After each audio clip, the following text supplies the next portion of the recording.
Hey guys, welcome to part one of what if Legends candidates were a part of Team Arrow. You don't understand what I mean by that? Go check out what if Rip Hunter recruited people for recruiting Legends to better understand this one.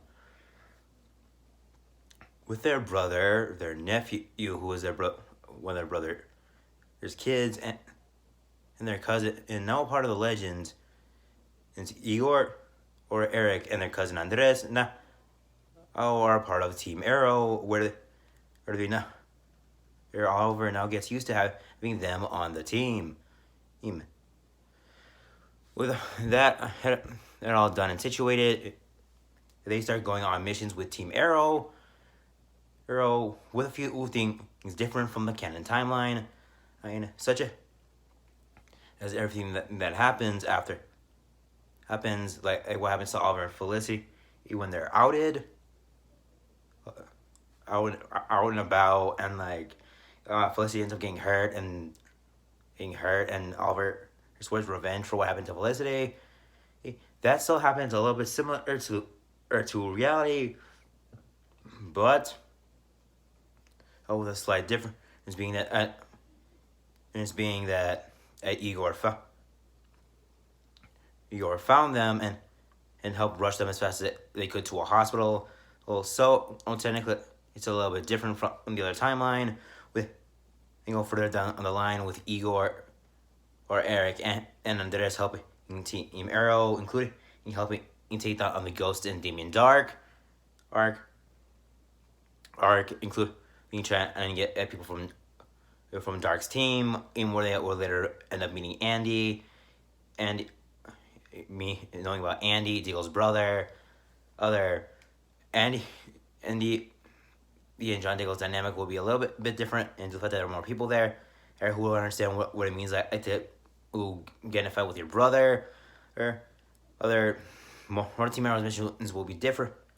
Laurel would still get the chance of becoming the district attorney, which means she would have to leave the Black Canary name behind. And Felicity gets angered at learning that Oliver had a son and never told her about it. They would still trap Cupid by pretending to still get married, although they're already gone, already not together. And then it comes to a fateful day where Oliver would ask Vixen to help with Damien Dark, to help destroy his totem. Eeyore and the rest and his brother, alongside his cousin, would still go on to help fight against Dark's minions, and due to them being bulletproof whenever one if they use their abilities to their advantage, but don't use that many of them, only utilizing their super strength and indestructibility, to not use that many of their powers unless necessary, with it only being necessary in a few times. They will then still successfully destroy his totem, which means he would no longer have magic, meaning Damien Dark would still end up in prison. Now let's fast forward to when Malcolm would try to spring Damien Dark, as he would still be angered from Oliver cutting off his hands to give the demon ring to Talia in that street fight. Igor, Andres, and Eric would be there during that fight, to make sure no one would try anything in case Oliver would lose. It was with them never actually having to fight.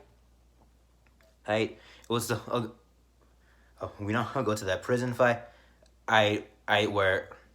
Where Andy would be revealed to be a traitor. With them splitting up with Andre as going with Igor or to Elsoft Dark, while El Andres would be with Diggle when finding out Andy is a traitor, to prevent Diggle from shooting his gun.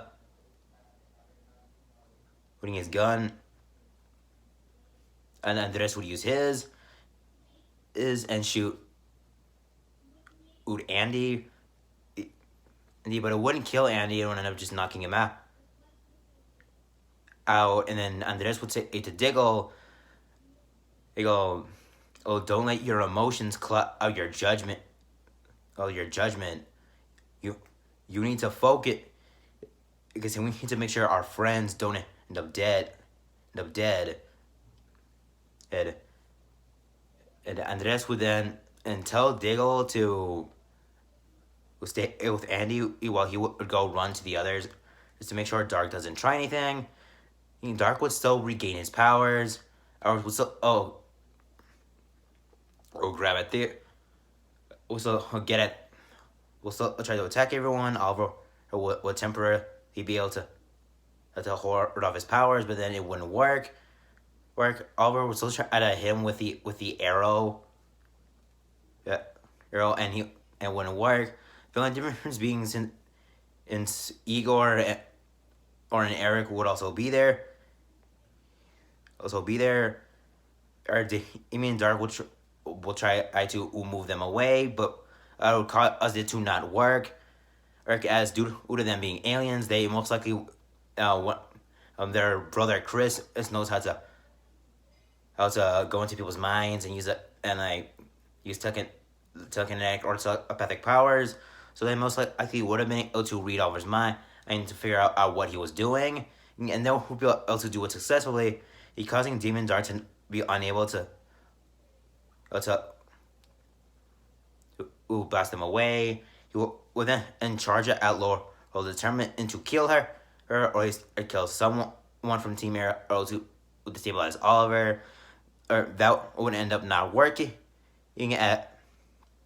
as Andres would then enter and start shooting at Dark, with Dark are grabbing the bullets in midair and shooting some of them at Andres, with Andres is going for cover as he doesn't want to get knocked out by trank ammo. Eric would then take this as a chance to stop Dark Arc, and he would punch Dark Arc across the room, causing him to leave by pushing out his power, or to make everyone knocked out. And it actually working on Eric and Igor this time, as they were not focused. He would then run to escape, now getting his powers again. And so Laurel Lance would end up surviving, but Oliver would still be slightly angered at the fact that he wasn't the one to stop Dark from using his powers, so he would still end up distraught. Unlike in the original timeline, Laurel will be alive. So Quentin would never have emotional stress over losing Laurel, just like how he lost Sarah, which inevitably would also prevent Sarah from attacking Rip due to Laurel actually being alive in this timeline. Let's now fast forward a couple. Let's now fast forward. Laurel is now out the DA, and Oliver is still and to grasp at the fact that Laurel could have died. I do it. And he still feels down. I'm thinking that he himself is weak, as he couldn't protect Laurel. And it was someone else who stopped her from dying and not him. So he would still be annoyed. Plus, he would still try to comfort him in this case. In this case, will slowly mark the path to them reconciling. But they are still friends, and the talk would have been different in this timeline, as Laurel would be alive, and Oliver wouldn't have the guilt of her dying, and would instead have guilt of not being able to save her from something that could have killed her. We then go past up to the point where they would go to the hidden city that Damien Dark has, to free Thea. Yeah, but the only difference being John would actually be there, but also other people would as well. The people joining him would be Diggle, Igor, Andres, and Eric. with Laurel stating that this will be her final mission before her giving up the Black Canary mantle, oh, most likely for good. Good. And rescue Thea. Yeah, after seeing Thea, yeah, and all of them was split up. Oh, with Igor and Eric running as fast as they can through the city, to try to figure out where Thea is. While Laurel and the Oral, Oliver, John, and Andres will try to look for her the other way. With Oliver still seeing that family, he's not wanting to leave. While that family also stating that they don't want to leave and they're not under the effects of the drug that Thea is currently under. Thea would still try to shoot Oliver, but it wouldn't work. But she would be able to break through it a lot faster as Igor and Eric would both would have telepathic like abilities. Help Thea by trying to break down the mind control with her by flooding her with her actual memories. Is including memories where she shows that she's stronger than people all think she is. Yes, the base would still get blown up due to the fact that assassin would still be a little pissed off at Dark because he's deformed from his face and Dark left him to die. So Dark's wife would still end up dying. But Lonnie, the name of the assailant, would still end up defeated. Dark will still end up enraged by the death of his wife, and would still do the ploy where he would try to nuke a city.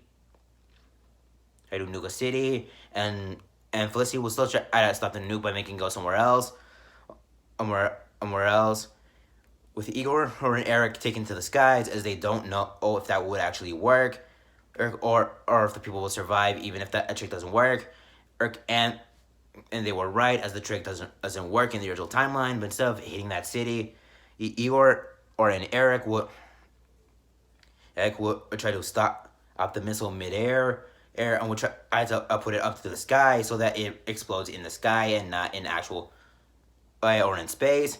With that, I'm actually flying the missile as high as they can, and via flying and also holding onto the missile. With them actually launching it up into space, and using their telekinetic like powers to rip the nuke apart, causing it to blow up. They would then try to shield themselves from the nuke by trying to do a telekinetic barrier. With them, and then fly back down to the ground out near where Team Arrow is. Demon Dark would be frustrated as he wouldn't be able to kill anyone with the nukes. That would actually change something specific that would have happened in the original timeline. Similar to how Igor and Eric being there along with Andres could have changed another person in life who was later affected by Team Arrow. And her crusade representing to be Laurel would have been different. And if you know what I'm talking about, cool. But I'm talking about the girl who would later become like Artemis in Team Arrow, who would later betray in Team Arrow. If you know what I'm talking about, good. I can't remember her name off the top of my head, but flash forward to back when I'm thinking, Damien Dark would then and tell his daughter to stay there. And he would say something along the lines of something probably sinister sounding like, "Oh yeah, Daddy has some business to take care of," and then he would leave, telling her to stay there as he will not lose her too. Who's showing his soft side temporarily. He would then whip out his phone, telling the ghost to attack at the city. With Team Arrow uniting again as Demon Dark. Now, just like in the original timeline, with a few differences.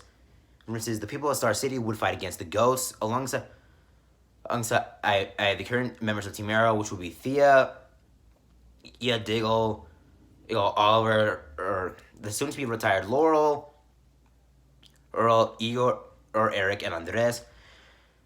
with all of them charging a dark arc with Ego or an Eric using their super strength to Utro or a couple ghosts off the room who meant to prevent some of the Star City citizens from dying by bullets.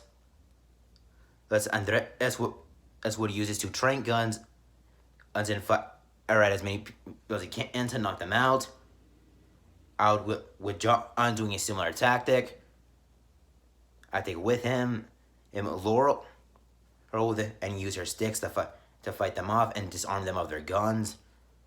And she would use her canary cry to also prevent some of them from moving. Oliver would and fight Demon Dark hand to hand, and similar to the original timeline, he will defeat Dark. And cause Dark to not out of his magic, and we would then kill him. Now, unlike in the original timeline, Andy Diggle is still alive. But after being shown as a traitor, he is and put in Argus custody. So he is then is shown to be legally alive. So his wife, Carly from season 1, and his kid would then learn he's alive.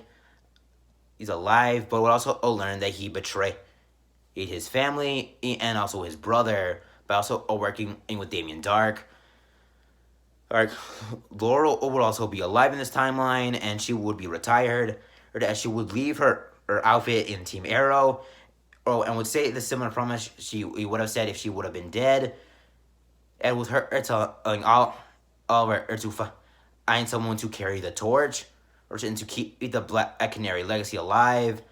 She would still be commemorated with a statue, but instead of be commemorating her death, it would be, due to her being dead, it would commemorate her heroism, and no one would know who she really is. That would end this new version of the timeline and of the events that happened in season 4 of Arrow. Now, if you want a part 2, like the video, comment down in the comment section, and subscribe and put the push notifications on. See you later, guys. Bye.